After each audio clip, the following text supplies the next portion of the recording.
Welcome parents to eSoccer. My name is Cesar Hernandez, Program Director, and Mrs. Anita Stevens here, Co-Director. We just want to take this minute here to just welcome you and acclimate you to just the philosophy and kind of the heart behind the program. Basically, this is a non-competitive league where we just want to include both special needs kids and typical kids to just have fun and learn the game of soccer. So if you're looking for something maybe a little more competitive for your child, there's plenty of other leagues in town for them to participate in. But I was born and raised on the soccer field and have a love for the game. I've been a volunteer for the last 5 years and really enjoy being involved with eSoccer. Right now, Anita's going to explain a little bit more as far as what to expect for you and your child.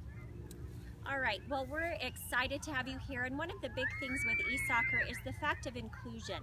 It works on both sides. We have both typical players and special needs players, and we want them to be included together to where they both are learning some social skills as far as learning how to help and cooperate and work together. Of course, in doing that, it requires communication, so it's very important that as parents and coaches that you communicate with each other as far as maybe what's working, what's not working, because especially those of you with special needs children, we don't know your children like you do. And so sometimes there's those special little things that might make it more enjoyable for them, or sometimes we have those situations where like we have children who maybe don't like to be touched at all. That's a good thing for us to know, because then we can make it a positive experience for everyone. We have 3 rules with eSoccer, and we feel like if we can accomplish those 3 things over the course of our 8-week program, then we have had a successful season.